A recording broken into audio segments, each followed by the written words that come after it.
Menata rias kediaman peribadi mahupun ruang komersial seperti pejabat dan hospital mengikut tema bukan perkara mudah untuk dizahirkan oleh seorang pereka hiasan dalaman. Namun berbekalkan minat, Nazrin Shahnaz Pia Muhammad, 31 tahun, menerajui syarikat reka bentuk hiasan dalaman bersama ibunya Nisah Karim, 56 tahun. Banyaknya dalam industri construction ataupun interior design ni, dominasi ni adalah lelaki.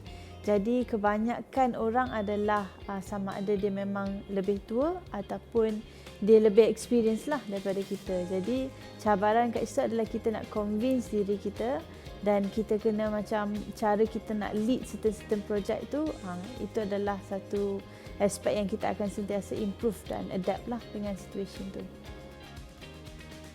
Anak tunggal berkelulusan ijazah sarjana pengurusan perniagaan dan pemasaran dari University Sussex, England ini menggalas tanggungjawab besar pada usia yang masih muda. Setiap ilmu yang dipelajari digunakan sebaiknya sebagai landasan untuk dia bergerak ke hadapan.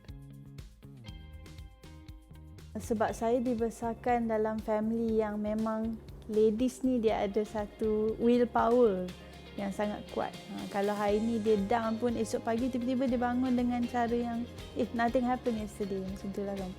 So bagi saya definisi yang wanita kuat adalah memang bagi saya idola saya adalah mak saya lah. Sebab satu dia boleh handle things yang happen dekat rumah, things yang happen kat office, things yang happen dengan klien. Benda tu memang bukan mudah.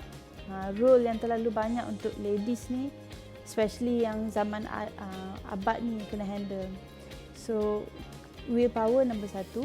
Number dua, willingness to do anything for orang yang kita suka, orang yang kita sayang. Itu dua benda yang sangat-sangat sabar. Sabar dengan family, sabar dengan obstacles daripada luar. Bukan mudah. Dan sweetnya kat sini adalah bila kita buat keputusan tu, kita buat keputusan bersama. Dan semua aspek tu adalah dua pihak yang bagi input dan yang bestnya apa yang kita design sampai dekat site tu benda tu menjadi. Meskipun sibuk dengan tanggungjawab terhadap kerjaya, namun dia bijak membahagikan masa untuk bersama-sama keluarga. Selain mencabar kemampuan diri, dia juga gemar mencuba sesuatu yang baru sehingga berjaya menghasilkan rekaan yang terbaik dan dapat memuaskan hati semua pihak. ID ni dia selalu evolving, sama ada material ke color ke, dia selalu evolving. So terapi saya dalam ID ni ataupun dalam design saya ni adalah saya sentiasa cuba cari benda baru. So bila saya cuba adapt dan benda tu menjadi, yang tu yang best tu. Lebih membanggakan kecekalan usahawan muda ini bersama ibunya di dalam mencipta rekaan terutama hiasan dalaman hospital di seluruh negara telah mendapat pengiktirafan sebagai orang berjaya Malaysia oleh Britishpedia. Memanglah keadaan pandemik, keadaan yang tidak ketentuan ni banyak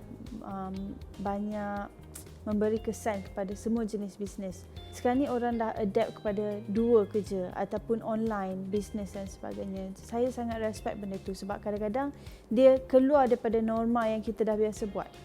So, tapi apa yang saya tengok dia orang buat adalah dia orang start small. Kadang-kadang dia orang jadi dropship dulu, kadang-kadang dia orang start jual produk orang lain dulu ataupun start maybe buat some F&B dekat rumah. Dia start kecil tapi lama-lama dia catch up dengan the trend. Wanita yang dahulunya dikatakan hanya duduk di ceruk dapur sebenarnya mempunyai kekuatan yang besar di dalam setiap nadi mereka. So bagi saya memang 2020 ni pun dah mencabar. Saya rasa 2021 pun it's going to be something jugalah, tough jugalah kan.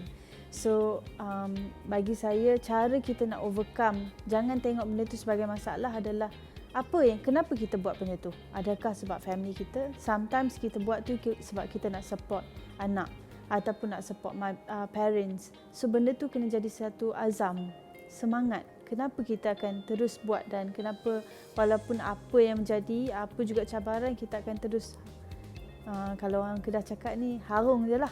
Macam tu. Saya ucapkan insya-Allah semoga 2021 akan lebih cemerlang.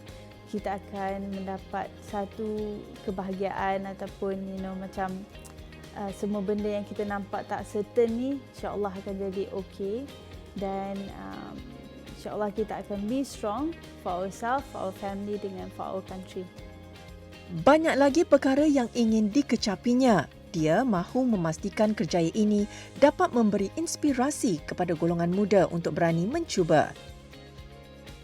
Dorongan positif keluarga serta orang sekeliling juga menjadikan kita lebih dihargai dan sentiasa melangkah jauh untuk merealisasikan impian.